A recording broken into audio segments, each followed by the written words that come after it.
el tuyo. Nova Forma y Casa San Clemente les presenta el conversatorio Antropología tripartita y Filautía en la tradición de Filocalia, Causalidad y Participación, con el psicólogo Jorge Torres Carrasquillo y el doctor Evelio Llero Pérez. Muy buenas tardes, amigos y amigas. Estamos aquí presentes para compartir con ustedes un aspecto quizás de un cristianismo olvidado, un aspecto clave de un cristianismo olvidado. Yo creo que es el momento propicio para establecer un diálogo intrarreligioso a nivel de Iglesia Católica, de Iglesia Evangélica y de Iglesia Ortodoxa. En este momento,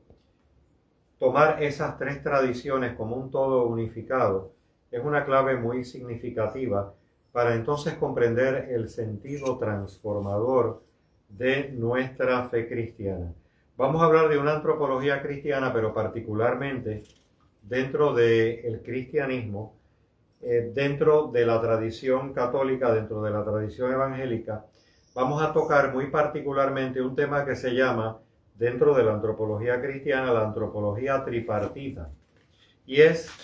tripartita, pues significa tres, y es que la fe cristiana ha considerado la noción del soma, el cuerpo, la psique, nuestro psiquismo, la dimensión psicológica, y el espíritu. Este elemento o esta tradición de considerar de una manera integral la soma, la psique y el espíritu, tiene una tradición también anterior al cristianismo. En grandes tradiciones antiguas de la humanidad, como la antigua Persia estaba. Pero en el cristianismo, en nuestra fe cristiana, adquiere una dimensión particular. Y vamos a hablar a modo de introducción de estos tres elementos de la soma, la psique y el espíritu, que es una antropología tripartita, tres aspectos: soma, cuerpo, psique, el ámbito del psiquismo, y el ámbito del espíritu. Soma tiene que ver con el deseo, psique tiene que ver con la pulsión inherente del ser humano, y por otro lado, espíritu tiene que ver con la dimensión espiritual del ser humano o la mente. Bien, ¿cómo se ha traducido esta antropología tripartita de cuerpo, de psique y de mente, o de soma, psique y espíritu, en nuestra tradición cristiana? Pues en el Evangelio de Lucas, un evangelio que tiene una gran belleza y una gran estética de los cuatro evangelios de Mateo, Marcos, Lucas y Juan, podemos específicamente ver en el capítulo 1, del 1 al 12, Lucas del 1 al 12, las tentaciones del desierto. De hecho, hay una película muy hermosa y muy significativa de el hijo de Gabriel García Márquez, radicado en Estados Unidos, Gabriel García Rocha, donde la película o la trama se llama Últimos días en el desierto, refiriéndose a Jesús. Bien, en estas tentaciones del desierto está la noción de soma o cuerpo, de psique y de espíritu, lo que viene a ser en la antropología cristiana de la Iglesia Ortodoxa la antropología tripartita. En primer lugar, en la experiencia de las tentaciones de Jesús como modelo del cristianismo, la tentación de convertir las piedras en pan. Él estaba ayunando los 40 días de ayuno en el desierto. Claro, sabemos que 40 significa un gran lapso, un gran tiempo. No significa literalmente los 40 días en toda la simbólica cristiana. Pero, por ejemplo, la tentación de convertir las piedras en pan, después de haber ayunado significativamente el Divino Maestro Jesús, pues tiene que ver con la noción del soma, del cuerpo. El cuerpo, y es la pasión de la avidez, lo ávido, aquello que deseo inmediatamente. Pero de acuerdo al relato de Lucas y en la vivencia cristiana, esta tentación fue superada por el Divino Maestro. La segunda tentación tiene que ver con la psique, que es la tentación del poder y de la gloria, que está relacionada en la psique, que que vamos a ver posteriormente con la filautía, la pasión del amor de sí mismo. Y tiene que ver con que la figura del maligno en la narrativa del relato dice que te puedo dar todos los poderes de este mundo, todos los poderes y glorias de este mundo, o sea, una especie de filautía, la pasión del amor de sí. Y obviamente en la narrativa cristiana plantea que nuestro divino maestro supera esa tentación al descender a nuestra absoluta humanidad. Y el tercer punto, la tentación de retener como una posesión inherente, altiva, el hecho de ser el Hijo de Dios, que es la pasión del orgullo. ¿Qué implica esto a nivel de la mente? Pues a nivel de la mente implica que en el relato, en la narrativa del Evangelio, le dice el maligno, el demonio: Jesús, si verdaderamente tú eres el Hijo de Dios, lánzate del pináculo para que cuando desciendas y caigas, los ángeles te sostengan, como una especie de dinámica particular de exhibir ser el Hijo de Dios a modo exhibitorio, el orgullo de ser Hijo de Dios. Pero también la narrativa nos plantea que Jesús supera esta dinámica. Por lo tanto, la noción de soma, la noción de psique, la noción de mente o espíritu, la noción de cuerpo, la noción de lo psicológico, está signalizada a través de las tentaciones del desierto y a la misma vez es el modo de desarrollar tres grandes virtudes. Lo que es una dinámica de descenso, una dinámica de dolor, una dinámica de alejamiento de Dios, también puede ser es la misma dinámica la que va a suscitar las pasiones, pueden suscitar las virtudes que nos encaminan hacia Dios. Por ejemplo, a nivel de la corporalidad, la avidez, es decir, el deseo no controlado, el deseo desbocado, el deseo que devora todo, incapaz de conocer ni reconocer sus propios límites, como podemos ver hoy, por ejemplo, en un contexto como el del desarrollo del capital, el amor al dinero, la glotonería, y todo es un sentido materialista. Y en ese sentido, la avidez, a nivel de la corporalidad, tiene que ver con el deseo, pero esa misma avidez que tiene que ver con el aspecto del deseo en nuestra corporalidad, también puede ser la experiencia contraria al desarrollo de la virtud en términos de un impulso de amor hacia la divinidad. Por lo tanto, ahí tenemos también un elemento que es clave, que lo que se constituye en vicio es a la misma vez la posibilidad de una virtud. Y por otro lado, a nivel de la psique, puede darse, la psique es precisamente lo que estudia el conocimiento psicológico, esa pulsión inherente que todos tenemos dentro. A nivel de nuestra psique, de nuestro psiquismo, puede desarrollarse el amor de sí, que es básicamente lo que se conoce o se denomina como la filautia. Y esta filautia es un amor curvado hacia sí mismo, donde el punto de referencia somos nosotros mismos. Diríamos hoy en día que en el ámbito del conocimiento psicológico pudiera traducirse en términos de los trastornos mentales, incluso en el mismo DSM-5, lo que se llama o denomina un sentido narcisista. Pero también ese mismo sentido narcisista, esa pulsión hacia sí, puede llevar hacia la pulsión,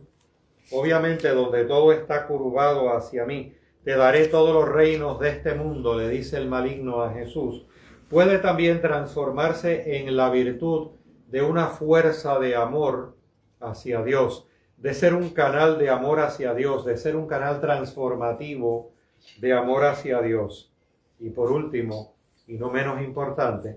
está la noción de la mente. La mente, que para esta tradición esicasta tiene que ver con la noción misma del nous, el espíritu, está íntimamente relacionada, pues entonces puede desarrollar en términos del vicio, que es la tentación de Jesús en si eres el Hijo de Dios, lánzate del pináculo del templo para que los demás vean cómo Dios te protege en términos de tener una filiación de Hijo Divino, pues entonces, en vez de orgullo, puede desarrollarse en humildad, una actitud receptiva en una sinergia de amor con Dios. Y antes de dar la palabra aquí a mi hermano Jorge, quiero también plantear que estos tres componentes en la antropología cristiana de nuestros hermanos orientales de la Iglesia Ortodoxa tienen una gran profundidad de carácter transformativo. A veces olvidamos que nuestra fe cristiana, como diría el inolvidable Gurdjieff, es una escuela iniciática donde vamos a transformarnos en una sinergia de amor con Dios. Y ahí hay una clave realmente poderosa. De acuerdo a esta antropología tripartita de soma, cuerpo, psique y mente, vamos a mirarlo como tres círculos concéntricos. Estos círculos concéntricos, muchas veces nos identificamos con uno de ellos, pero para esta antropología de la Iglesia Oriental aún no se ha desarrollado el arquetipo del alma. El arquetipo del alma estriba en la intersección de los tres círculos, generando un contacto del soma, un contacto de la psique y un contacto de la mente. Los tres círculos haciendo intersección. En esa intersección es que está el nacimiento del arquetipo del alma. En otras palabras, todo esto me recuerda, dentro de un diálogo interreligioso, el planteamiento de un cuento sufí. Y este cuento sufí dice que Dios le quiso enviar a través de un ángel un mensaje a la tierra. Y el mensaje que le quiso enviar a la tierra, a los seres humanos, era un mensaje muy especial. Pero el ángel volvió compungido diciéndole a Dios que no había nadie para escuchar. Lo cual hace del cuento sufí algo espeluznante, porque lo que se está planteando es que en la medida en que se desarrolle el alma en sinergia con Dios, es que podemos escuchar la voz de Dios. Antes, no. Vamos a ver, a partir de este punto de partida, me gustaría también, pues, algunas observaciones aquí presentes de Jorge. Adelante. Bueno, buenas tardes, compañeros, hermanos, compañero Evelio. Es un tema de una extensión desconcertante, porque es una tradición que atraviesa 14 siglos, desde el año 50, y me parece que la tradición representada por estos autores llamados filocálicos, el amor al esplendor de la belleza, pero no a cualquier tipo de belleza, sino al punto y la coordenada donde la belleza converge con la bondad y con la verdad.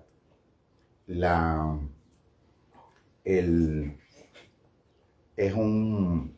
elemento esencial lo que es el trabajo de la convergencia, de la búsqueda del espíritu humano, de una experiencia de unidad o de unificación que de algún modo el pensamiento teórico fractura y divide. Obviamente, cuando uno está haciendo el intento de hacer una hermenéutica suficientemente responsable de textos antiguos tan ricos en campos de sentido y en observaciones, uno hace como lo que le podemos llamar una hermenéutica de ida y una hermenéutica de vuelta. Una hermenéutica de ida sería tratar de discernir y esclarecer interpretativamente los contextos y los mundos semánticos a los que pertenecían los articuladores de estos cuerpos sapienciales, que en el fondo eran grandes testimonios de lo que hoy llamaríamos psicología fenomenológica, porque eran grandes autoobservadores, grandes cultivadores de la introspección silente y grandes, pudiéramos decirle, anatomistas de todas las dimensiones que convergen en la experiencia humana de cualquier forma de conciencia, desde una sensación hasta un concepto sutil. Y entonces la hermenéutica de vuelta, que sería poder ver la relevancia y la pertinencia que tienen estos saberes si logramos hacer unas traducciones que puedan contemporizar y esclarecer las luces de estos infinitos magisterios.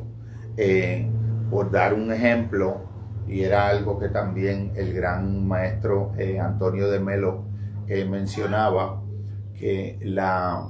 nosotros hay tres niveles en el que el lenguaje puede operar. El lenguaje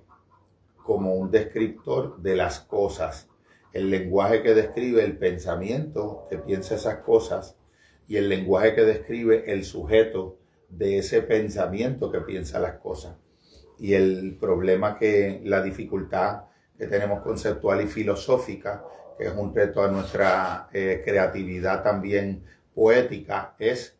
cómo podemos servirnos de un lenguaje que está instrumentalizado en función de la descripción de las cosas y de las relaciones objetuales y de las relaciones, partiendo de una división dualista de sujeto-objeto, para describir procesos de una naturaleza que pudiéramos llamar no dual, como son las naturalezas de las experiencias profundas del símbolo en la relación del hombre en su vida contemplativa.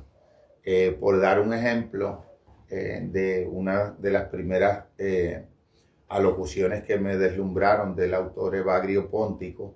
en el Tratado del Discernimiento de los Pensamientos, eso será un texto como del año 275. Evagrio describe que cuando tú tienes de frente un lingote de oro, el pensamiento se puede relacionar con ese oro sensible de tres maneras diferentes. El pensamiento puede o bien relacionarse con ese objeto tratando de ver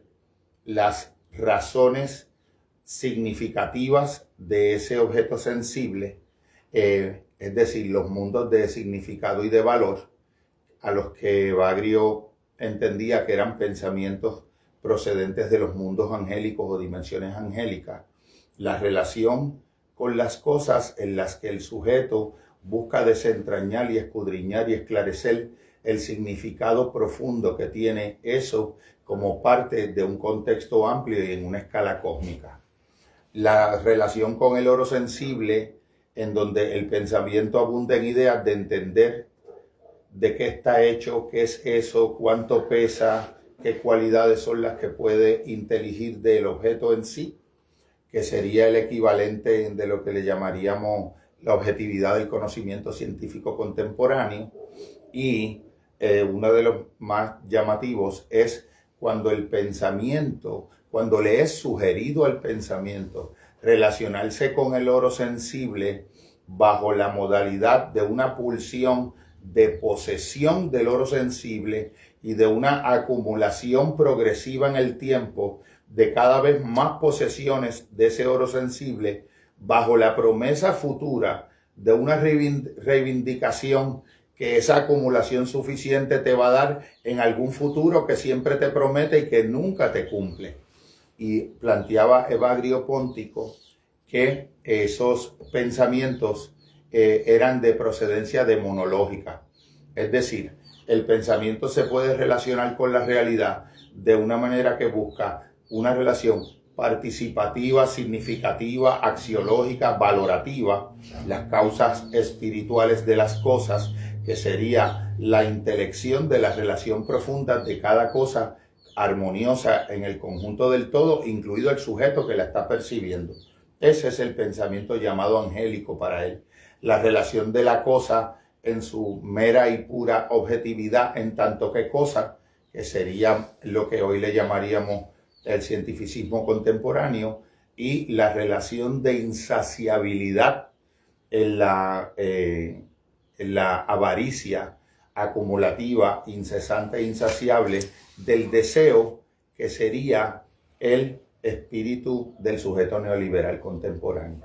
Estaba describiendo el problema del deseo, que en otras partes de otros tratados de él, yo entiendo que logran prefigurar mucho de lo mejor de un pensamiento como el del pensador Jacques Lacan y también del pensador Jiddu Krishnamurti, en el sentido de darse cuenta que cada vez que la mente humana desea lo que constituye en la mente el objeto de ese deseo, aunque tiene como referente un objeto muchas veces sensible y natural, nunca queda saciado porque el objeto del deseo nunca es el referente sensible que el pensamiento imaginativamente piensa que ese objeto es.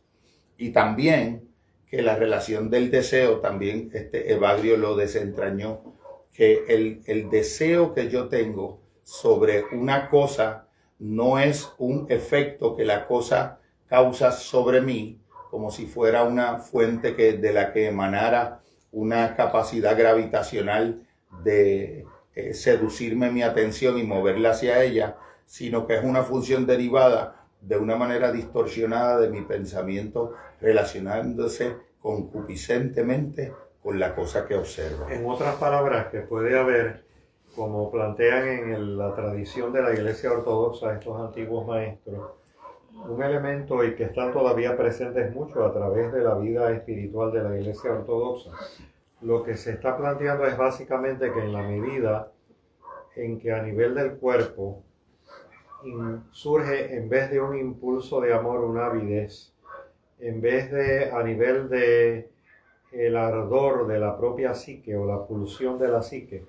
en vez de surgir una fuerza hacia la luz divina, surge una especie de coraje, una especie de ira, porque el psiquismo está dirigido hacia sí mismo. Y a nivel de la mente, en vez de surgir una dinámica de receptividad humilde, lo que surge es básicamente un orgullo donde el centro de todo soy yo. Esa culminación genera una especie de yo alterno, que ese yo alterno parece estar escindido de nuestra más íntima intimidad. Y al haber esa secesión, esa separación entre nuestro más íntimo interior mío, como diría en la Iglesia Latina un San Agustín, entonces se produce un lado de la imaginación que no es necesariamente el lado positivo, sino su correlato negativo. Hasta incluso los padres filocálicos plantean en esta dirección de la antropología de la Iglesia Ortodoxa, de soma, psique, mente, plantean que puede producirse una especie de proyección análogo al tejido de una telaraña, como la telaraña emite un tejido para captar su presa sobre la creación originalmente buena en términos cristianos, donde ese lado oscuro de la imaginación lo que suscita es una especie de imaginación escindida del corazón. Ya no hay una inteligencia del corazón, lo que hay es una separación del corazón, y en ese sentido estamos ante una visión fáustica de la existencia, tú dirías. La concupiscencia, el asunto es, y entiendo que otro gran autor filocálico, Máximo el Confesor, logra con una sofisticación inigualable y que rebasaría la de muchos pensadores de la psicología contemporánea, establecer cómo se realiza un deterioro progresivo en la relación entre la percepción sensible y las funciones del intelecto, donde la concupiscencia atrapa el intelecto y lo pone a funcionar distorsionadamente con la imagen que la percepción sensible le presenta al entendimiento. Es decir, una relación distorsionada con la sensación que la lleva más allá de lo que era la función natural y espiritual de la sensación en la economía de todas las experiencias de la conciencia. Por ejemplo, tengo una experiencia de una sensación, la recibo, mi intelecto se la representa como imagen, la concupiscencia le sugiere al intelecto que recree progresivamente esa imagen una vez la sensación ha desaparecido y se crean unas cadenas asociativas que dependiendo de cómo se estructuran en la mente van creando los llamados logismoi, que también son formas estructurales en la mente de tentación, le podemos llamar, y la secuencia se le llamaba fantasia, fantasmata, fantasticón. Fantasia queriendo decir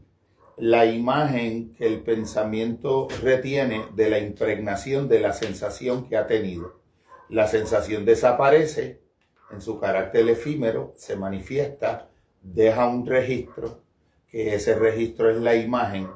y la concupiscencia le direcciona al intelecto a retomar esa imagen y a continuar elaborando sobre ella diferentes cadenas de procesos asociativos que la distancian y la disocian, ambas cosas, de la fuente de la sensación original y crean un universo paralelo de imaginería que comienza como la imagen de la huella del registro en la mente de una sensación que ha transcurrido y termina como una distorsión del pensamiento en donde la imagen empieza a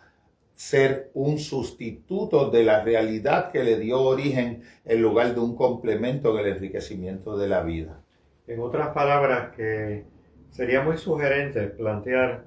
a nuestros amigos y amigas que nos escuchan la misma noción de pecado en el cristianismo. Hemos enfatizado mucho en el contexto de la Iglesia Latina la noción de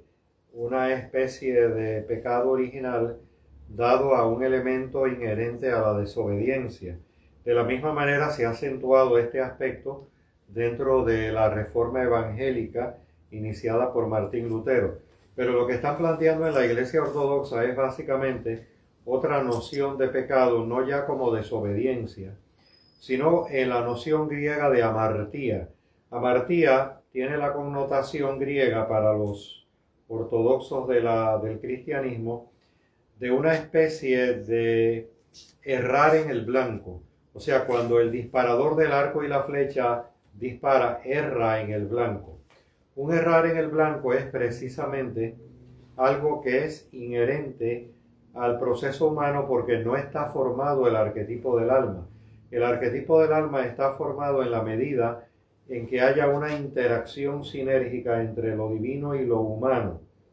Así como Cristo era lo divino y lo humano, o en términos también de un diálogo interreligioso hindú, la idea del Purusha, que está en el tiempo y está fuera del tiempo. Cristo como modelo, desde la perspectiva cristiana. Y hay otros caminos con corazón también. No estamos planteando una exclusividad del cristianismo, pero sí, acorde a nuestra cultura, parece ser entonces, Jorge, que tenemos quizás una visión de carácter muy, vamos a decir, ciertamente superficial de lo que puede implicar el pecado. Desde la perspectiva de nuestros hermanos ortodoxos es la amartía, un errar en el blanco. Ese errar en el blanco implica lo que tú has descrito en esa serie de sucesiones que van desde el deseo de lo corporal, lo sensible, hasta pasando por el tamiz de lo psíquico y culminando en la representación mental en toda esa serie de asociaciones. Que la función de la capacidad concupiscible del ser humano se separa de la experiencia directa de la sensación e impregna el intelecto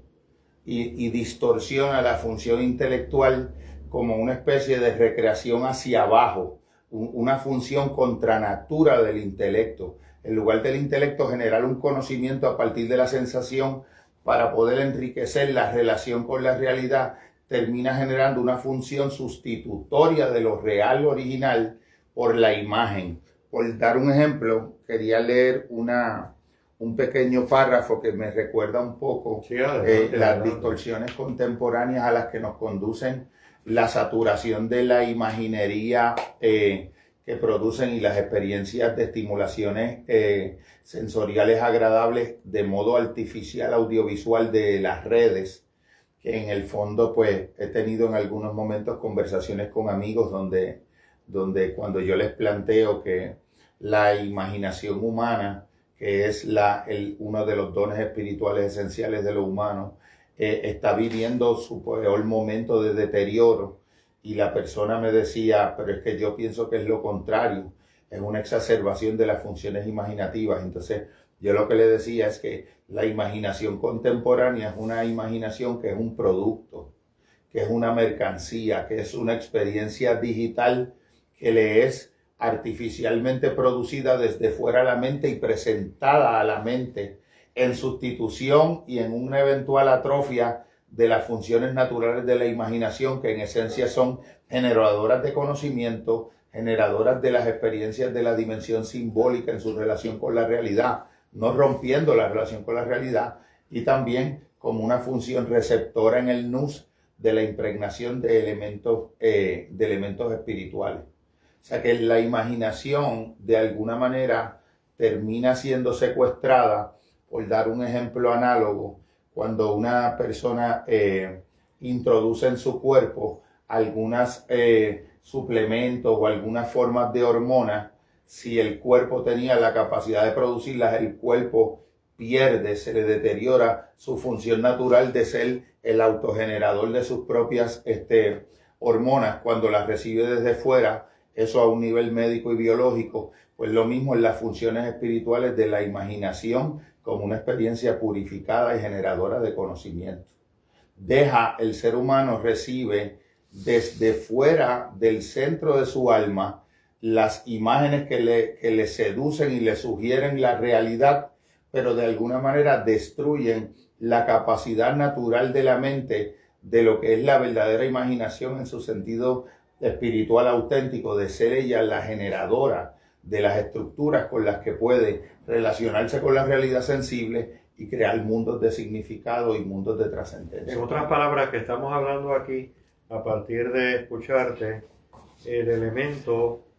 de que hay un lado maravilloso de la imaginación, y ese lado maravilloso de la imaginación quizás se relacione en una antropología cristiana de la Iglesia Ortodoxa con esa noción de soma, esa noción de psique, esa noción de cuerpo, cuando hay una tendencia de búsqueda en una sinergia de amor hacia la luz, donde hay una imaginación que es fruto de un impulso de amor a nivel de la corporalidad. O sea, cuando en el deseo de nuestra propia corporalidad humana, y esto es lo que encuentro, Jorge, realmente fascinante en el ámbito de nuestros hermanos de la constitución ortodoxa del cristianismo. El cristianismo ha tenido tres grandes subdivisiones: Iglesia Católica, Iglesia Evangélica iniciada con la reforma de Martín Lutero, e Iglesia Ortodoxa. Es el elemento de cómo a nivel del deseo de la corporalidad se integra la corporalidad. No hay una escisión de materia-cuerpo. Y en esa integración hay un lado de la imaginación muy maravilloso, que es en esa sinergia de amor, un impulso de amor hacia la luz divina. Por otro lado, a nivel de la psique, hay un elemento de fuerza cuando hay una sinergia con la luz. Y también a nivel de nuestra mente cuando hay una receptividad de humildad a partir de la razón, del logos. Claro, yo creo que sería muy bueno especificar a nuestros amigos y amigas, y estoy seguro que lo saben muchos de ustedes, pero que la noción de logos, el mismo Aristóteles en sus acepciones originales decía que logos nunca dio una definición exacta de logos, dijo algo muy sugerente, y es que el logo es algo que transita a través de nuestra humanidad. Ese algo que transita a través de nuestra humanidad es una posibilidad receptiva de aprehender con H lo divino. Por lo tanto, lo que encuentro fascinante en esta antropología cristiana de la Iglesia Ortodoxa, Jorge, y es lo que hemos querido compartir aquí con nuestros amigos, es el elemento que nos están escuchando, de que hay una noción de pecado en el cristianismo y también a la misma vez de virtud, que implica que esa noción que está en la liturgia católica que dice donde sobreabundó el pecado, sobreabundó la gracia. O sea, lo mismo que son las pasiones a nivel de la corporalidad, que nos pueden llevar a una especie de avidez, que muy bien las has explicado a través de las asociaciones de la imaginería sensible y cómo van pasando a través de cuerpo, psique y soma, y mente. De la misma manera en que puede haber una especie de, a nivel de nuestra corporalidad, de avidez, puede haber un impulso de amor que integre lo material para el camino del espíritu. Puede haber a nivel de la psique una especie de ira como resultado de un centramiento en sí mismo, ¿no? San Andrés de Creta decía que el ser humano es idólatra de sí mismo. Pero a la misma vez puede darse a partir de esa pasión la virtud opuesta. La virtud opuesta es básicamente una fuerza de amor hacia la luz. Y puede darse a nivel de la razón o del nous o de la mente, puede darse una receptividad de humildad hacia no percibirme como el centro, sino a no culminar un narcisismo, sino a trascenderlo en el sentido de encontrar una luz que está presente, que es la luz divina. Esta noción del pecado, Jorge, me gustaría si pudieras abundarla un poquito más, me da la impresión de que trae una noción muchas veces olvidada en el mismo cristianismo, donde en un catolicismo muy tradicional o en una iglesia evangélica muy tradicional se ha tomado como desobediencia meramente de reglas externas. El asunto de la imagen me parece que es bien esencial para hacer un diagnóstico del mundo contemporáneo, porque la imagen siempre, en todas las experiencias humanas de los mundos premodernos, era una función mediadora. La imagen generaba una función de mediación entre la sensación y el intelecto, en el caso de la producción de la generación a partir de la experiencia directa con lo real y de la sensación, de generar un conocimiento que trascendiera la inmediatez de la sensación, pero mediatizado por la imagen. Y la imagen también tenía una función superior, que era lo que se ha llamado en otras tradiciones el mundus imaginalis, sino que era la capacidad de poder recibir el registro de lo que trasciende el entendimiento bajo una modalidad pasivo-receptiva, la imagen como una receptora en una función contemplativa de la mente. Cuando mencionas el asunto del logos y la dialéctica y la relación con el nous, el logos es como si el logos tuviera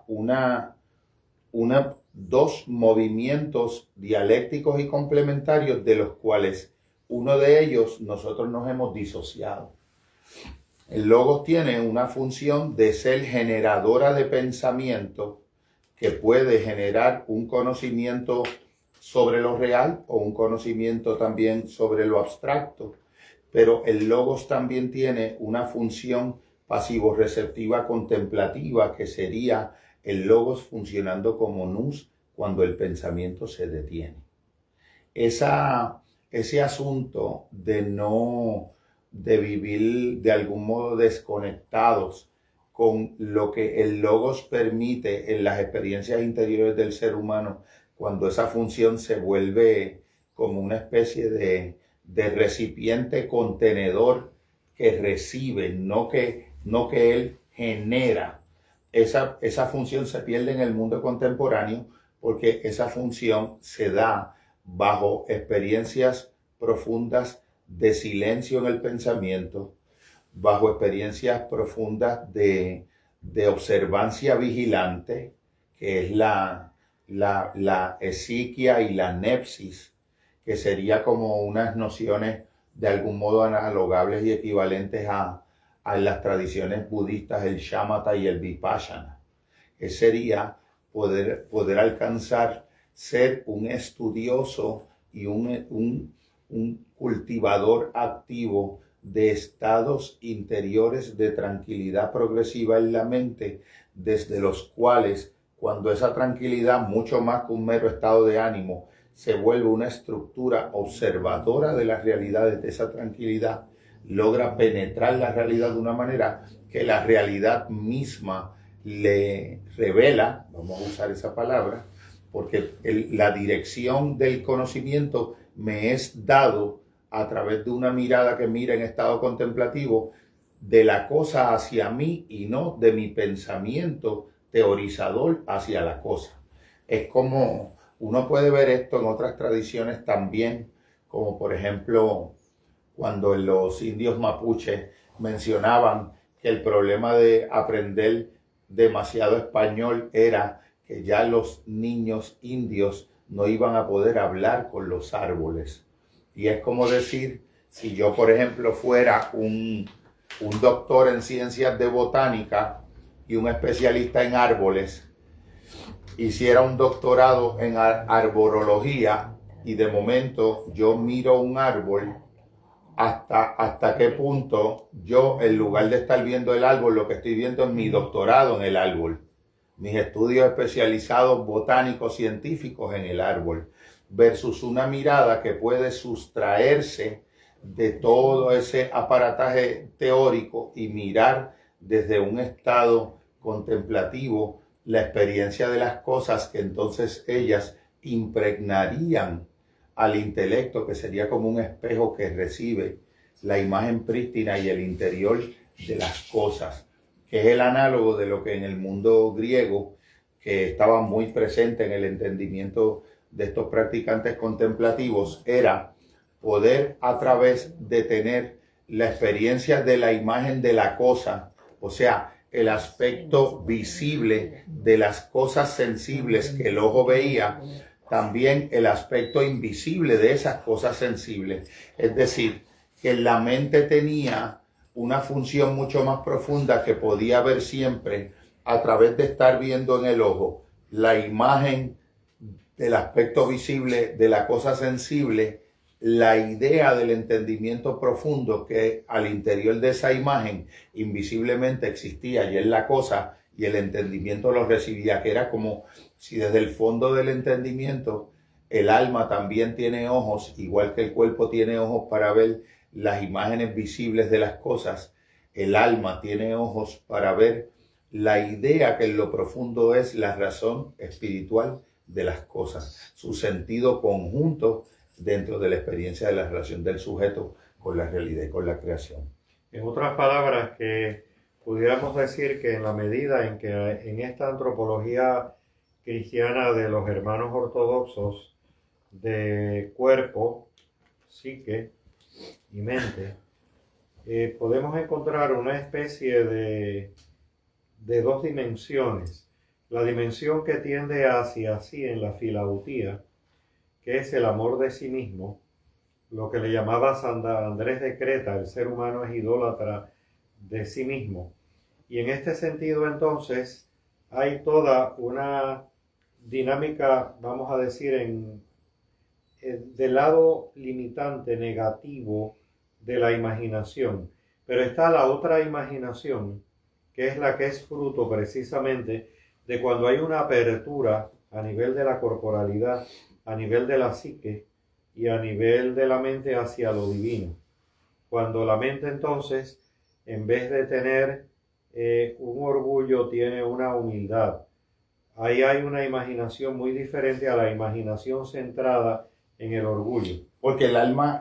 humana en su función, las funciones interiores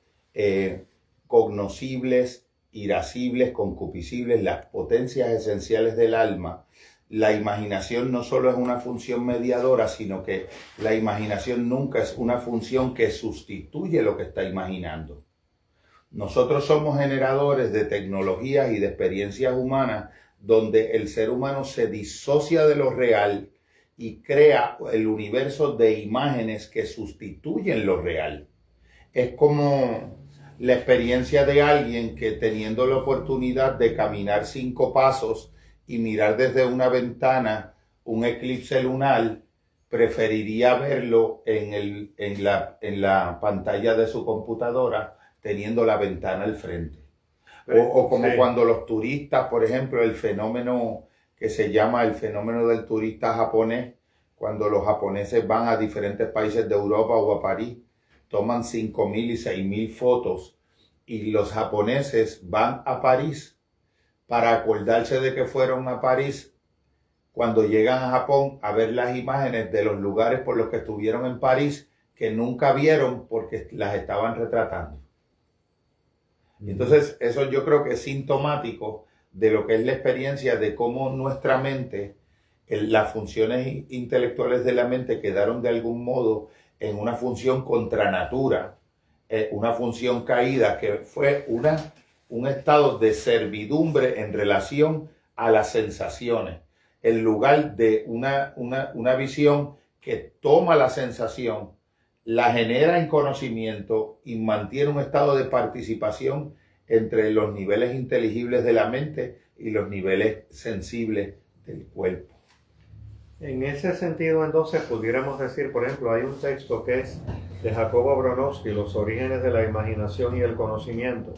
donde ahí básicamente lo que él plantea es que está la base del conocimiento científico, que es precisamente que el conocimiento científico emana de la imaginación, obviamente como un conocimiento relativo, para a partir de la metáfora de esa imaginación suscitar el algoritmo. Pero ahí estamos hablando ya de un conocimiento relativo. Ante este proceso humano tan, desafortunadamente en mi opinión, tan tecnologicista que estamos viviendo y tan cientificista, ¿qué tú dirías que estaría ocurriendo en este contexto cientificista, tecnologicista, que nos ha llevado desde la perspectiva de esta antropología cristiana de nuestros hermanos en el cristianismo ortodoxo, de cómo a nivel de la corporalidad se ha desarrollado una avidez, a nivel de la psique un centramiento sobre sí mismo, y a nivel de la razón o la mente una dinámica de orgullo? ¿Qué dirías desde esa perspectiva? Yo creo que ¿Cómo se ha forjado? La función cuando el pensamiento, el aspecto del logos, que es su función activa y generadora, pierde su contrapeso y su complemento con su otra parte, que es el nous, la función del pensamiento se vuelve una rotación circular de generación, de conocimiento, de multiplicación de su propio proceso sin reconocer una instancia superior. El pensamiento es como un cierre sobre sí. La dimensión del pensamiento, cuando deja de reconocer una dimensión superior, solamente se puede relacionar con lo inferior, porque piensa que al poder pensarlo y al poder representárselo, va a poder eventualmente controlarlo y dominarlo, va a establecer una relación de poder a través del conocimiento. Entonces el pensamiento, cuando mira hacia abajo, genera orgullo y soberbia. El pensamiento solamente puede generar sus frutos más altos de humildad cuando mira hacia arriba. Pero un pensamiento como el contemporáneo, que no puede reconocer un arriba de él mismo, nunca será capaz de poder ser un mediador para la generación de un fruto de humildad en el alma. Siempre va a ser un generador de soberbia, porque nunca va a pensar que incluso la respuesta a una pregunta pueda venir de algo que no sea su propia gestión de pensamiento. Si yo le dijera a alguien que para contestar una pregunta que el pensamiento ha formulado y que al que no ha encontrado respuesta, el pensamiento siempre va a pensar que no ha encontrado respuesta porque no ha pensado suficientemente la pregunta por suficiente tiempo o con suficiente calidad y potencia de pensamiento. Pero existen momentos que es donde operan elementos como la paradoja, que es y las preguntas que el pensamiento solamente puede responderlas cuando se detiene el pensamiento. Que siempre digo yo, las únicas dos cosas que no puede hacer el pensamiento es detenerse a sí mismo, porque eso lo produce la contemplación, y reconocer sus propios límites, que eso lo produce el reconocimiento de una instancia superior que ya el pensamiento humano, sobre todo el pensamiento en sus funciones cientificistas, desconoce. Pierde su reconocimiento de una fuente de origen. Es una experiencia análoga a la del malagradecido, a la de alguien que cuando tiene un logro se vuelve incapaz de reconocer todo lo que no fue un logro privativo suyo que hizo posible que él tuviera un logro. O sea, que la esencia, detrás de cada logro, que cada ser humano cuando lo logra lo siente individual, hay un universo de elementos que no fueron sus logros, que fueron daciones de gracia que recibió, que hicieron posible que haciendo lo que él hizo con eso, entonces hubiera un logro. Me traes mucho a mente a colación, a raíz de lo que acabas de decir, esa frase del apóstol Pablo dentro del cristianismo y que es aplicable tanto en la Iglesia Latina Católica, en nuestra iglesia, como en el ámbito de la Iglesia Evangélica iniciada la Reforma por Martín Lutero, como nuestros hermanos ortodoxos, ¿no? En la Iglesia Oriental como la rusa o la griega. La frase de Pablo dice: llevamos este mensaje en frágiles vasos de barro, no para que se manifieste la gloria limitada de nosotros, sino la gloria inconmensurable de la luz divina. De alguna manera me parece que en este aspecto del conocimiento científico que ha devenido en cientificismo, ha sido un gran contrabalance, una figura que está muy longeva y sin embargo con una gran lucidez en términos de tiempo, como un Edgar Morin, que ha planteado la imponderabilidad que debe asumir el conocimiento en el modo científico al momento de representar dicho conocimiento y de representarlo en términos de intentar estudiarlo, como por ejemplo reconocer que las propias taxonomías o clasificaciones, independientemente de cómo se llame ese conocimiento científico o ese saber humano, tienen una característica inherente relativa. Ahora, hablando en relación a otro tema, quisiera también preguntarte, hay un elemento aquí en esta antropología cristiana de nuestros hermanos ortodoxos, que ellos plantean que de alguna manera la noción misma de esa separación, al no haberse construido el arquetipo del alma, al no haber una relación de unificación del círculo del soma, del cuerpo, del círculo de la psique, que el soma, entiéndase el deseo humano, a nivel de la psique, de la propia dinámica de la pulsión inherente de nuestro psiquismo y de la mente. Al no haber esa unificación, todavía hay un estado de pecado porque es la imaginación en su lado negativo separada del corazón.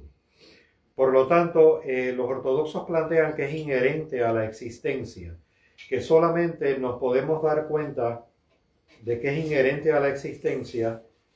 en la medida en que estemos con un cierto grado de receptividad hacia lo divino. En otras palabras, me viene un poco a mente la frase de Akira Kurosawa, que dijo en la obtención del premio Nobel en Hollywood, dijo: en un mundo de locos, solo a un loco se le puede considerar cuerdo. O sea, ¿cómo tú crees que podemos descubrir nuestra locura en términos del pecado? Ya dado que dicen los hermanos ortodoxos, claro, quizás la pregunta mía está cargada asumiendo que hay un sujeto que solamente la tiene que descubrir, pero se plantea en la Iglesia Ortodoxa que es esa sinergia de lo divino y lo humano lo que puede facilitar esa posibilidad de conciencia. Si el pecado fuera visto como tú bien planteabas, la amartia o amartía, como dejar de errar en el blanco, el pecado sería, en un sentido psicodinámico, la creación de patrones en la mente que desnaturalizan las funciones óptimas para las que están destinadas las diferentes potencias del alma. Es decir, por ejemplo, el pensamiento humano, cuando ocupa el lugar que le corresponde en un conjunto, y en un conjunto que incluye lo que lo excede, es un pensamiento que lleva la generación de conocimientos de una manera que no disocia. El pensamiento humano antiguo jamás le hubiese parecido una aberración disociar el mundo de lo bello del mundo de lo bueno y del mundo de lo verdadero. La verdad, la belleza. La verdad, la belleza y la bondad eran una unidad trinitaria. Volvemos al elemento trinitario y tripartita, que le era impensable e inconcebible al pensamiento antiguo que esas experiencias se disociaran. O sea, no era inconcebible un pensamiento que generara una experiencia de verdad que no fuera una experiencia ennoblecedora del ser humano. Una experiencia de verdad, una verdad que no fuera bella, una belleza que no fuera bondadosa, una bondad que no fuera verdadera. Esa reciprocidad entre la verdad, entonces la belleza y la bondad. Uno ve la manera en que está esquizofrénicamente disociado todos esos universos que forman parte de una unidad indivisible. Por ejemplo, la experiencia de pretender una verdad que cosifica al hombre, que no lo hace participar integradamente de lo que está conociendo, que en el proceso de conocer lo que está conociendo mata lo que conoce, que parte de un pensamiento que piensa que conocer es fundamentalmente analizar, y analizar es descomponer en partes algo que en su esencia es una unidad indivisible, y a través de esa operación abstracta desnaturaliza lo que está conociendo, y al poderlo entender en partes piensa que está conociendo la esencia de eso. Ahí tú tienes una función del pensamiento con una idea de verdad que le pudiéramos llamar una idea de verdad caída. Es una verdad, de hecho, una supuesta verdad que no ennoblece lo humano. Es una verdad que genera conocimiento y en todo caso asumas erudición y nunca sabiduría. Es una verdad en donde el sujeto pretende generar conocimientos que no transforman su estructura interna. Él no está participando del conocimiento que teóricamente él está generando porque ya sus funciones intelectuales están disociadas.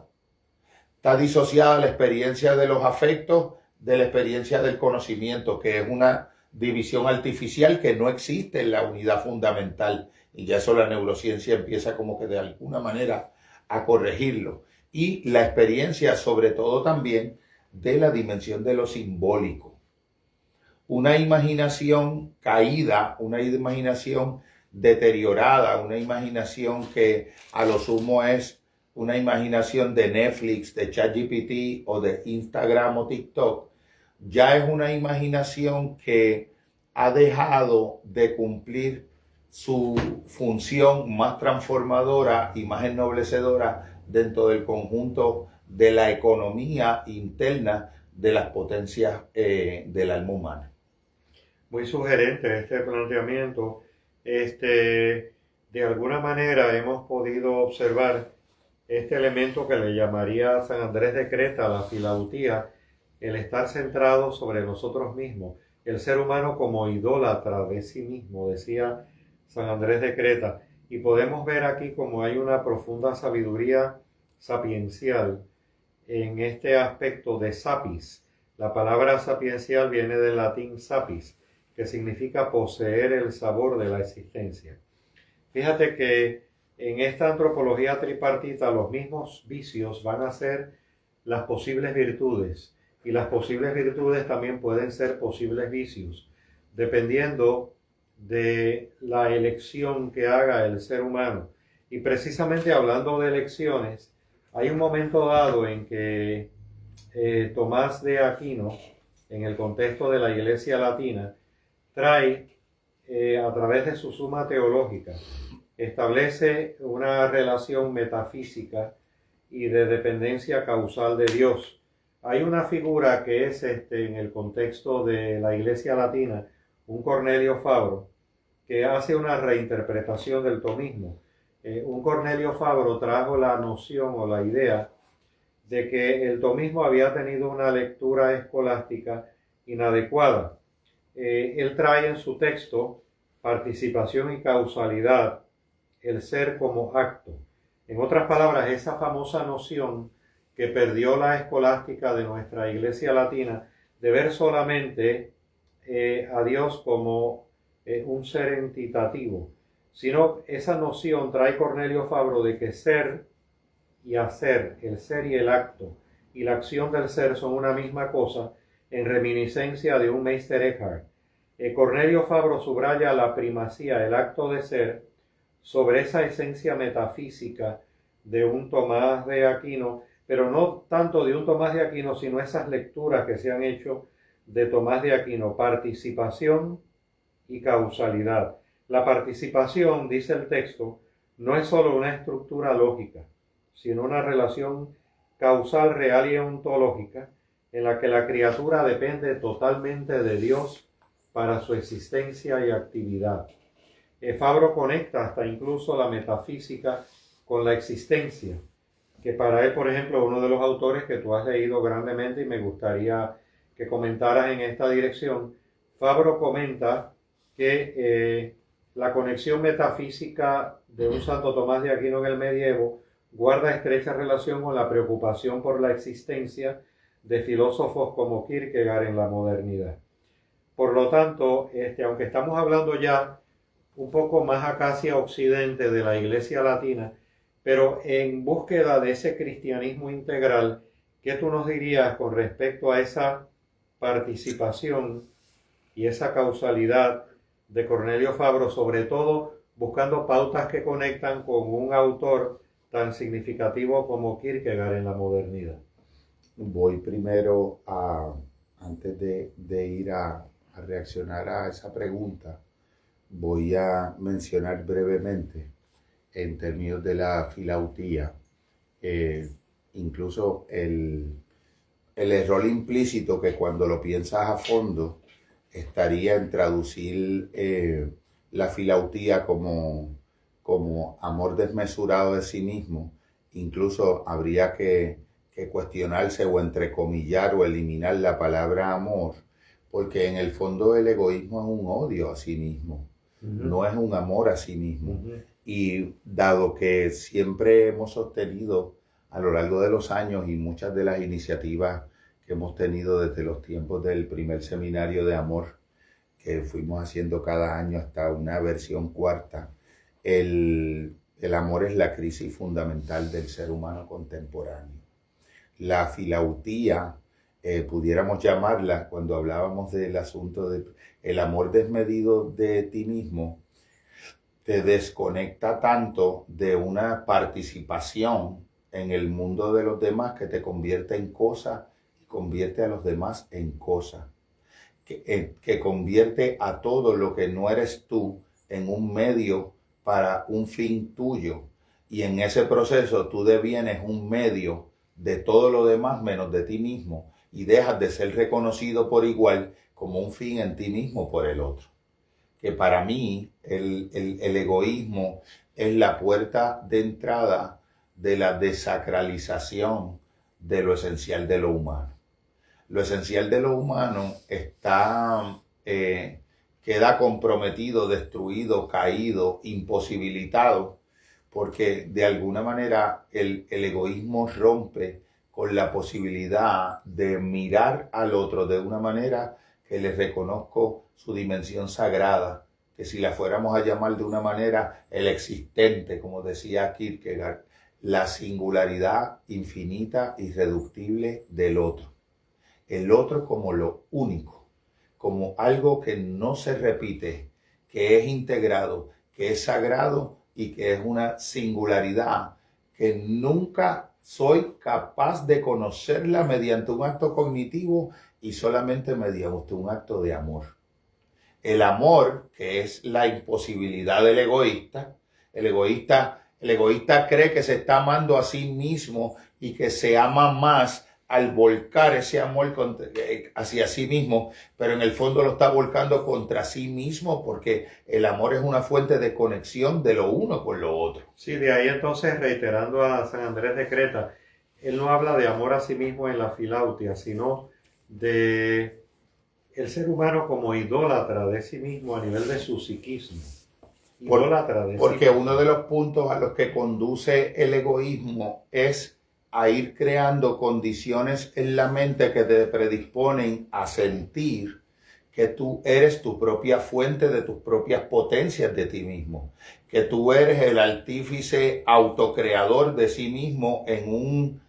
un automérito de cada uno de tus logros. O sea, es una infatuación. Yo diría que el egoísmo contemporáneo es la restauración a la escala más apoteósica de los antiguos rituales idólatras de la adoración del becerro de oro, que ahora se trastocó y ahora lo que adoramos es el oro del becerro. Pero ese oro es la idea idolátrica que cada uno de nosotros tenemos de nosotros mismos.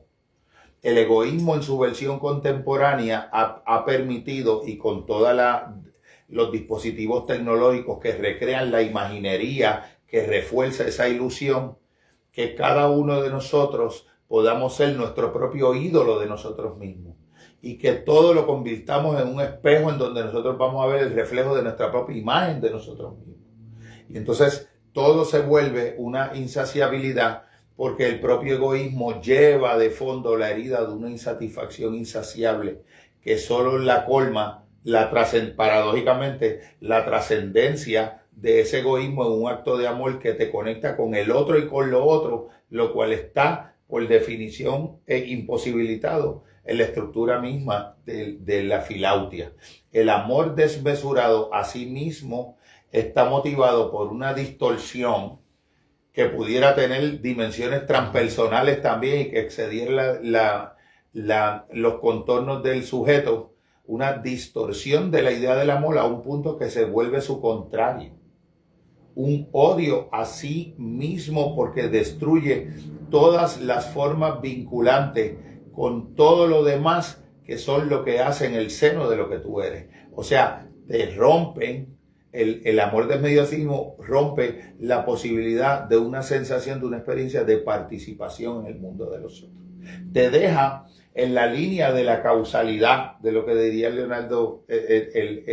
Cornelio Fabro. Te deja circunscrito a ser solamente un mecanismo biológico, un mecanismo de pulsiones, un sujeto objetivado que solamente puede desear en un plano inmanente objetos, experiencias, sensaciones,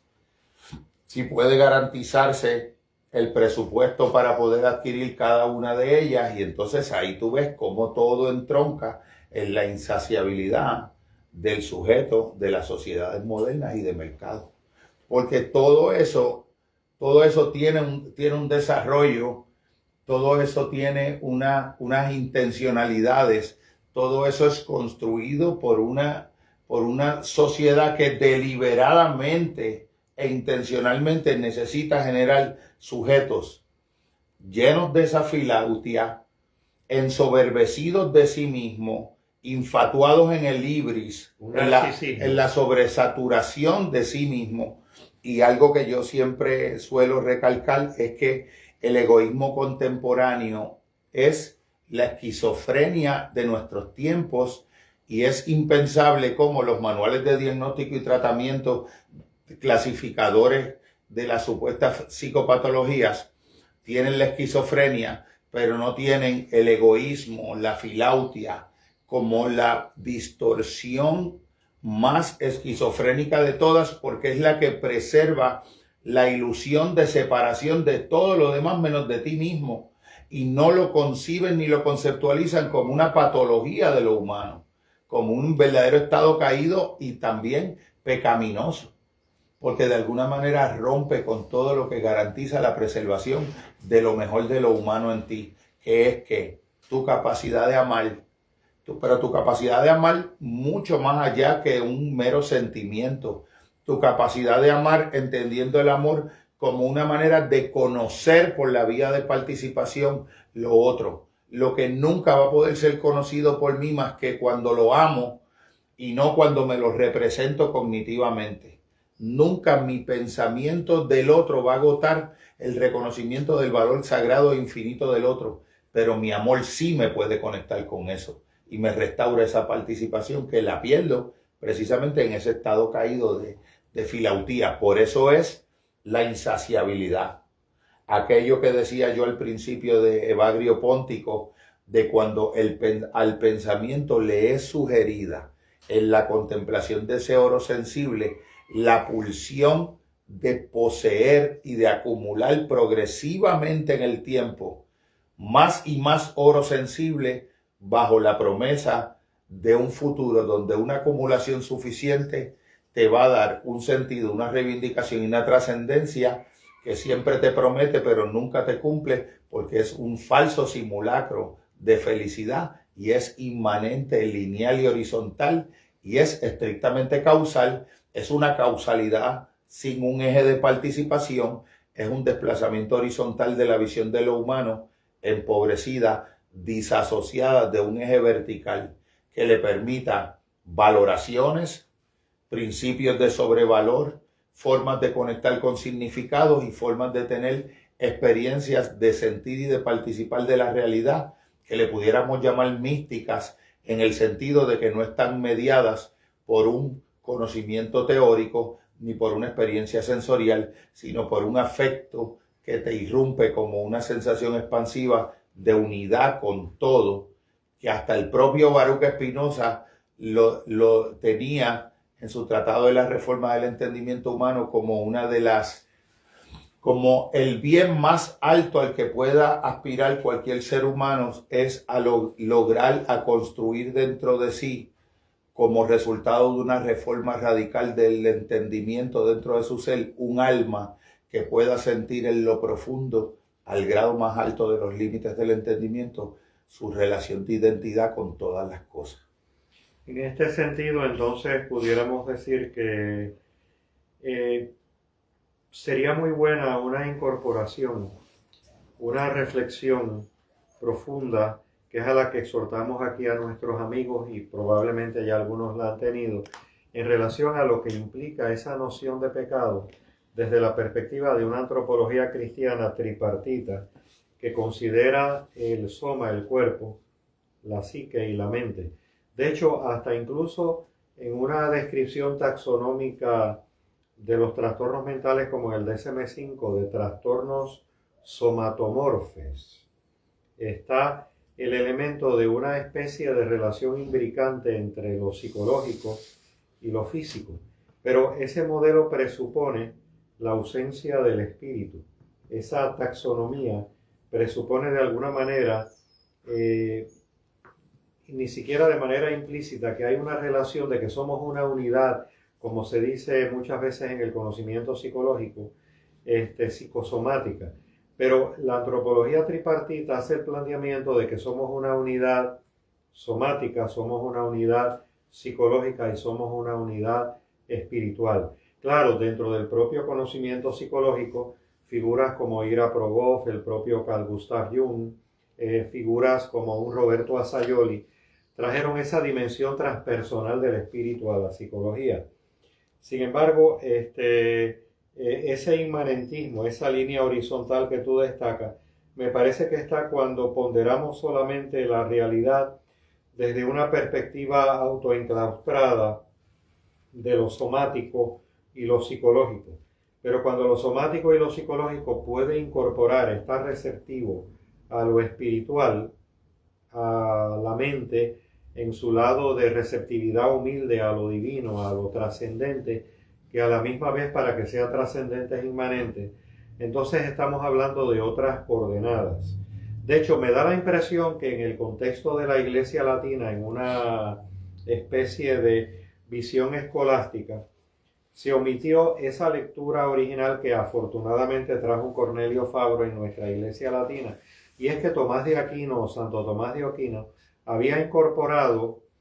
la noción de Platón como participación, lo trascendente, junto con Aristóteles, lo inmanente. De alguna manera tengo como la sospecha, para el siglo XI, un Tomás de Aquino, ya para el siglo XII comienzan a emerger lo que se llaman las ciudades-burgos, donde hay un énfasis muy marcadamente materialista. Y yo creo que de alguna manera Tomás de Aquino tuvo sabiamente esta intuición de atisbar que la participación y no solo la causalidad era un elemento clave, y es un elemento clave al comprender la dinámica de lo trascendente. De alguna manera, participación para Cornelio Fabro, en alusión a Platón y a la lectura de Tomás de Aquino, es lo trascendente, y causalidad es lo inmanente, pero no están separados. Forman un conjunto de un todo imbricado dentro, por ejemplo, del catolicismo, que hace de la lectura de Tomás de Aquino una lectura fascinante y no circunscrita a una escolástica posterior donde lo que hubo fue una lectura, vamos a decir, distorsionada. Y es comprensible esa escolástica de alguna manera porque con el advenimiento de la modernidad acontece el desarrollo del capital. También esa noción de separación que hubo en el siglo XI entre la Iglesia del Oriente y la Iglesia de Occidente, que no se circunscribió única y exclusivamente a motivos de carácter religioso, sino también a coordenadas políticas, económicas, sociales, culturales. Pero ahora que hay un retorno en las comunicaciones en su acepción positiva, tú bien mencionaste muy bien el elemento sugestivo externalizante de las comunicaciones vigentes, sugestivo en el lado de su acepción nada loable de la imaginación, pero en el lado positivo de las comunicaciones, ahora podemos tal vez ver cómo nuestros hermanos ortodoxos abordaron de una manera exquisita esta antropología en su noción de pecado. Nosotros hay que tener claro y de alguna manera recalcar que pudiéramos, sin temor a equivocarnos, afirmar que más del 99% del conjunto del conocimiento que los seres humanos tenemos no es producto de una experiencia directa. Más del 99% del conocimiento humano es un conocimiento de referencias segundas y terceras que no están avaladas por una experiencia directa. El conocimiento con el que los seres humanos nos formamos una visión de la realidad es adquirido conceptualmente, no es generado vivencialmente.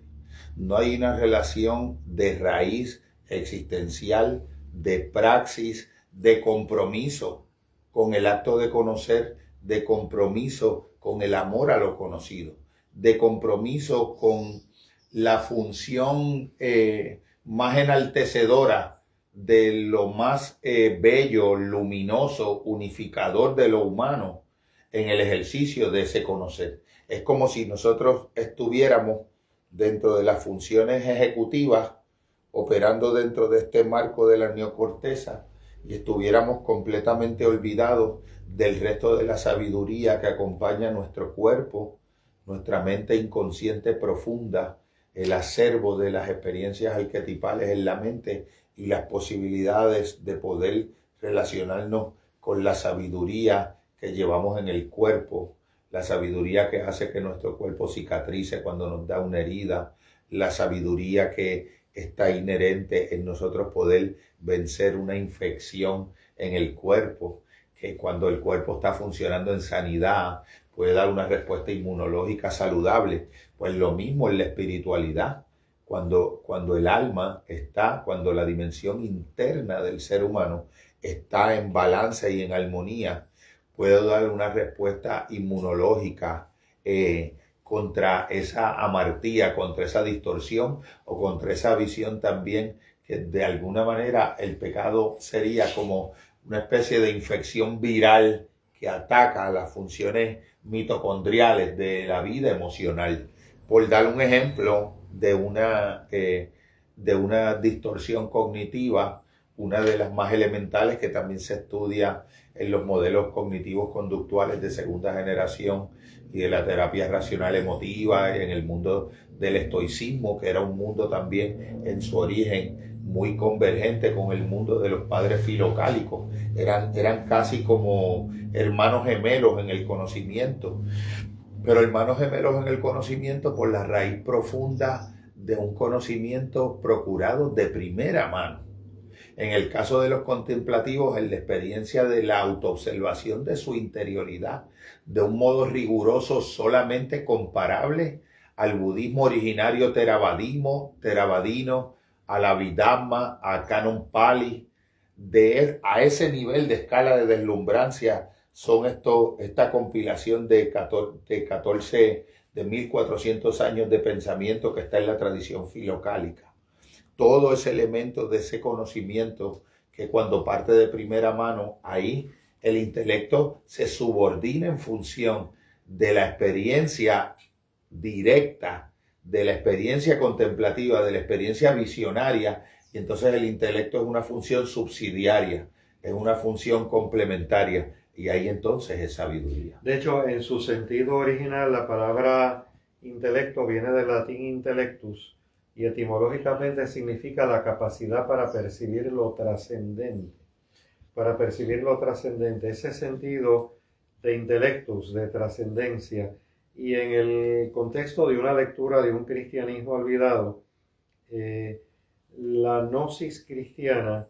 no es el gnosticismo. La gnosis es el sabor de experimentar esa unión con Dios,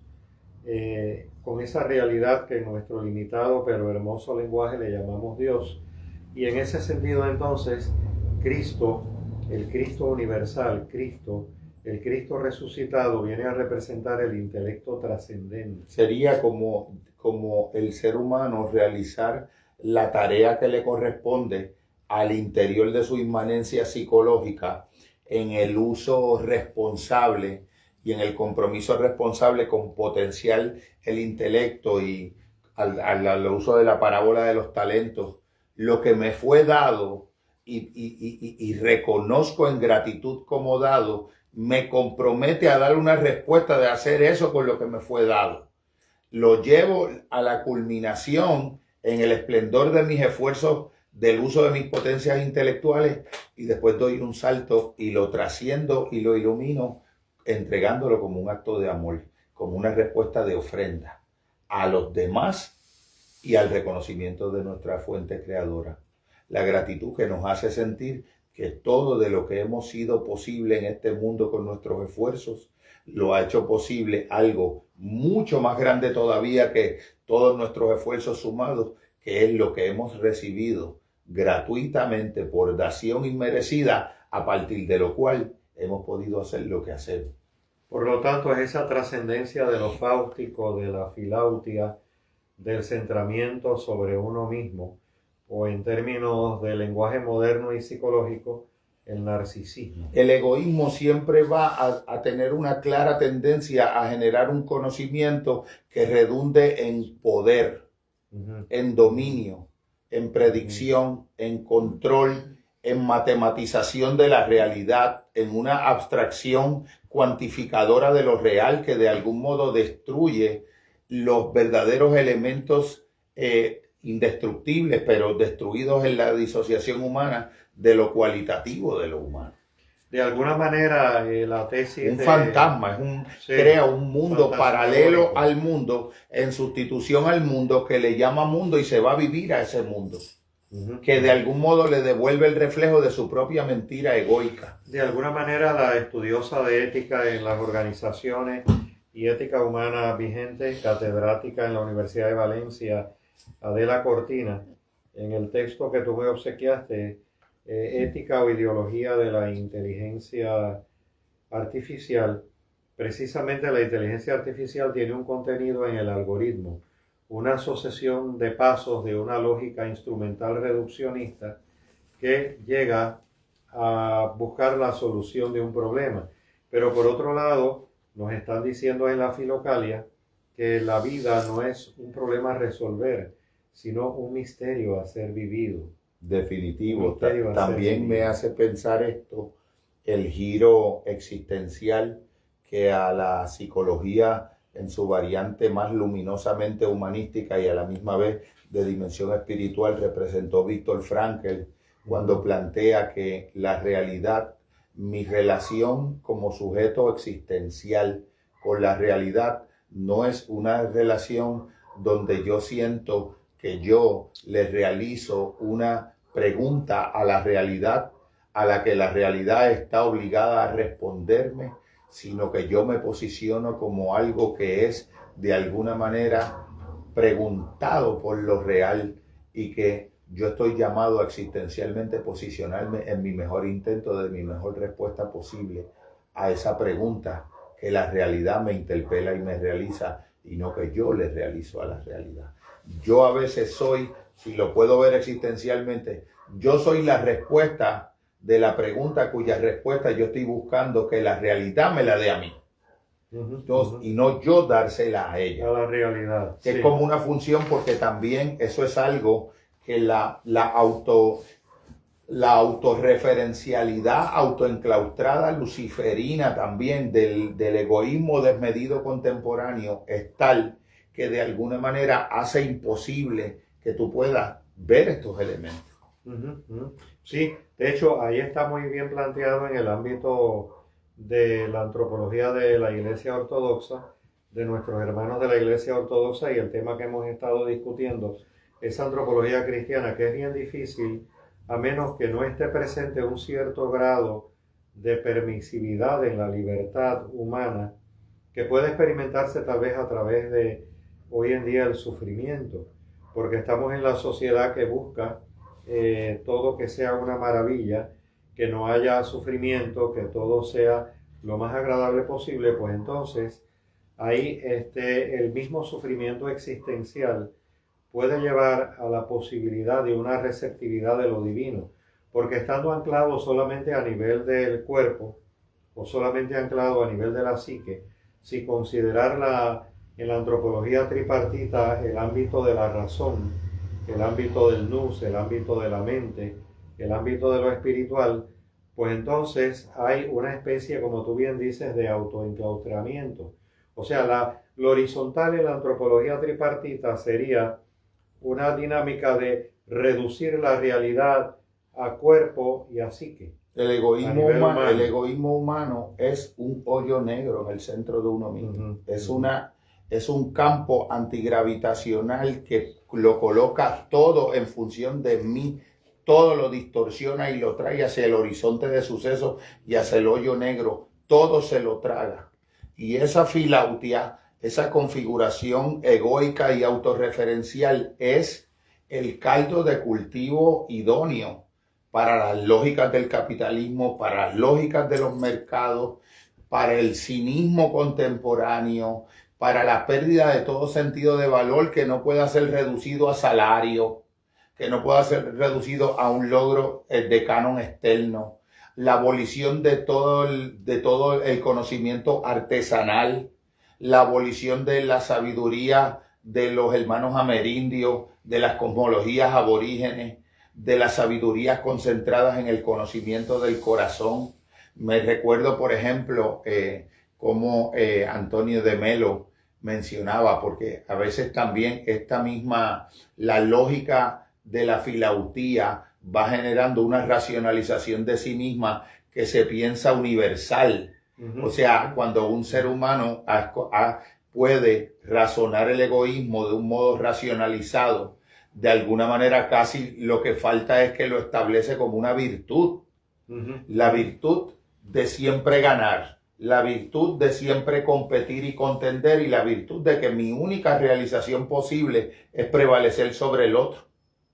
Es ver al otro como un esencial competidor por una cantidad de recursos que yo me los tengo que agenciar para mí.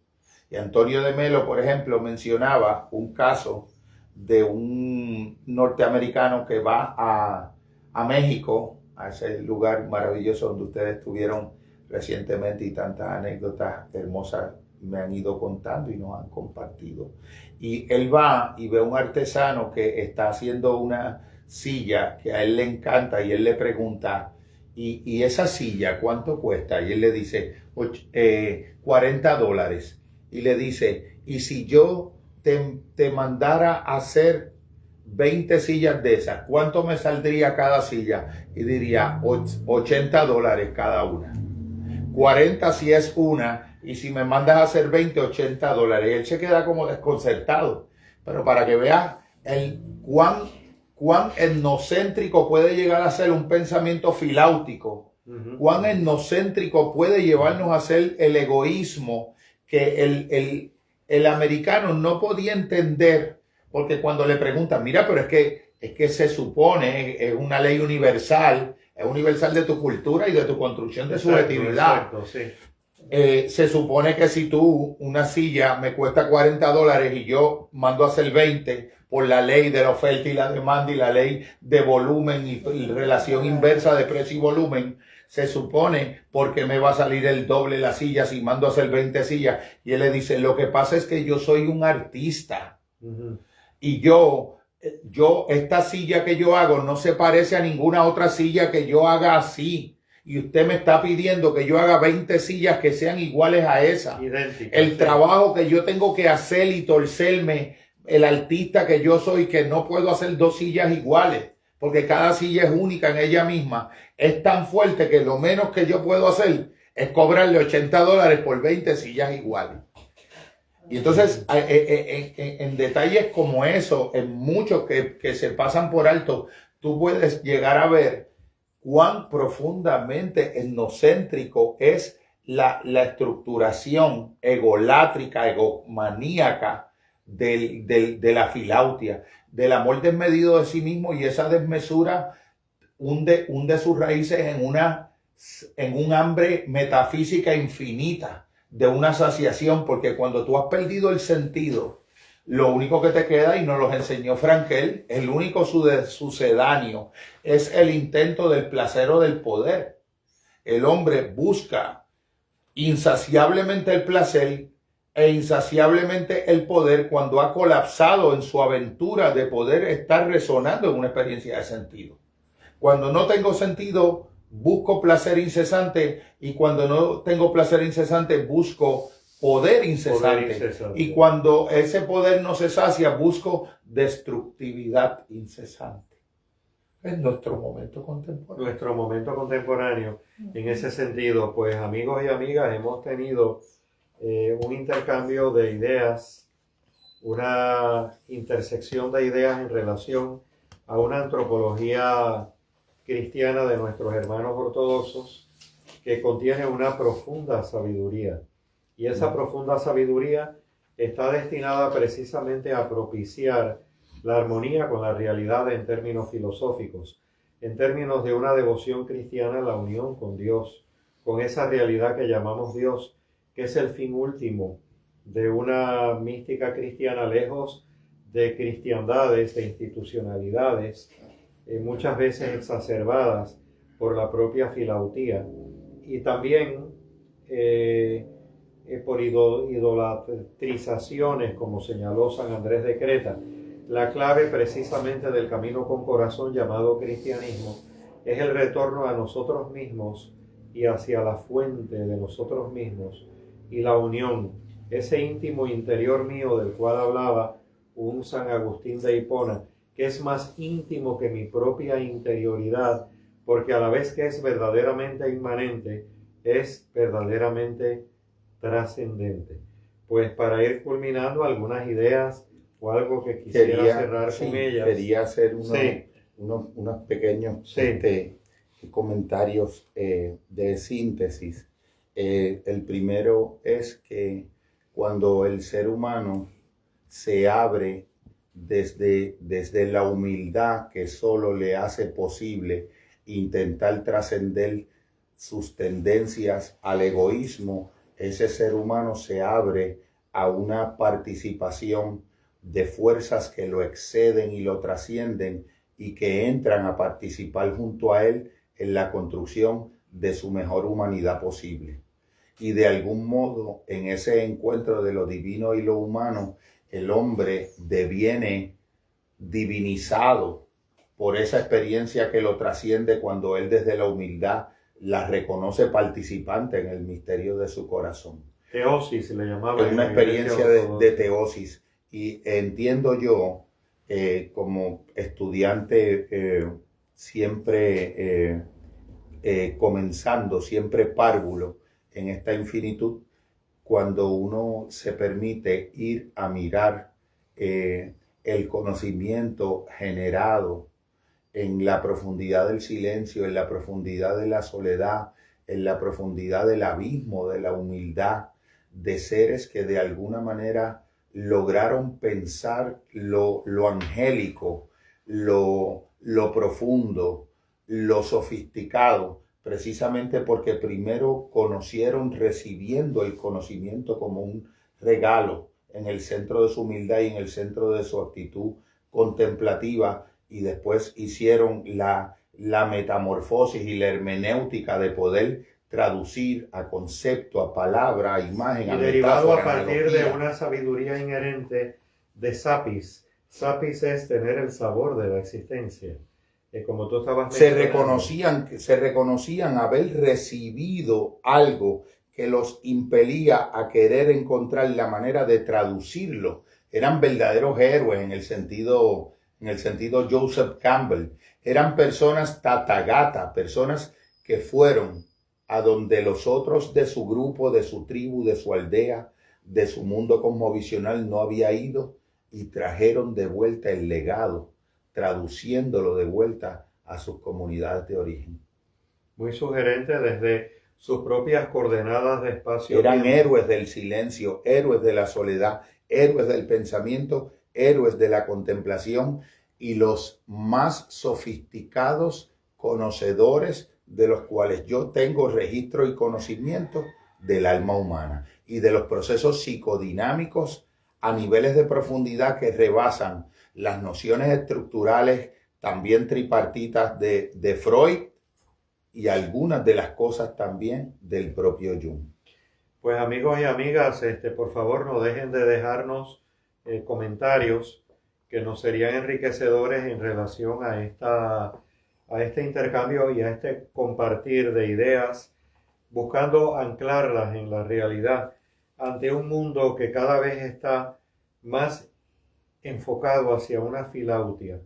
El ser humano, decía Andrés de Creta, San Andrés de Creta es idólatra de sí mismo. La clave está en precisamente emprender el camino contrario. A nivel de esta antropología cristiana de nuestros hermanos de la Iglesia Ortodoxa, a nivel de la corporalidad, en vez de irnos hacia una avidez, tender receptivamente hacia un impulso de amor. A nivel de nuestra psique, si en vez de irnos hacia la cólera y la ira, como resultado de miedo y de separación, dirigirnos a la fuerza de Dios que está más allá de nosotros mismos. Y por último, y no menos importante, tender a la humildad en vez de asumir que tenemos comprendido y explicado todo, porque la vida no es un problema a resolver desde el intelecto, sino un misterio para vivir. No cabe la menor duda de que se pueden resolver problemas relativos, pero se deriva la existencia precisamente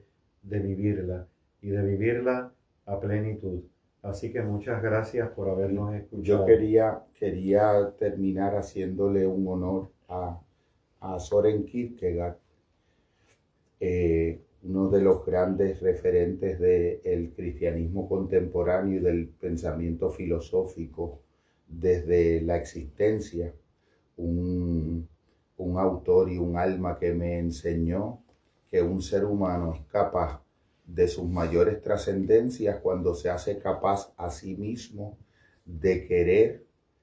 algo con todo su ser y que esa es la única pureza de voluntad y de corazón. La pureza del corazón es hacerse capaz de poder querer algo más allá de ti mismo con todo tu ser y más allá de ti mismo, porque lo único que puede ser querido, de acuerdo a este maravilloso hermano mayor y autor, lo único que puede ser querido con todo nuestro ser es el bien.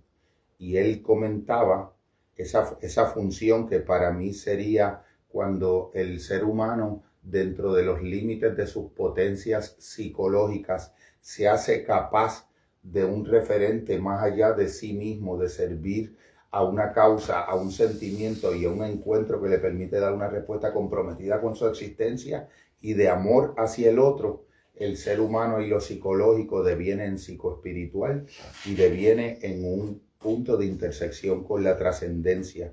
También lo que decía a un nivel psicodinámico Erich Fromm cuando decía que religion is to have a unified object of devotion. La religión es eso que ocurre en una mente que ha alcanzado a unificar un objeto definido de devoción en su afecto y en su voluntad. Y Soren Kierkegaard dijo estas palabras que me parece que son una invitación, un emplazamiento moral, filosófico y existencial a la seriedad humana. Sucedió una vez en un teatro que se prendió fuego entre bastidores. El payaso acudió para avisar al público de lo que ocurría. Creyeron que se trataba de un chiste y aplaudieron. Aquel lo repitió y ellos rieron aún con más fuerza. De igual modo pienso que el mundo se acabará con la carcajada general de amenos guasones, creyendo que se trata de un chiste. Gracias. Muchas gracias, querido.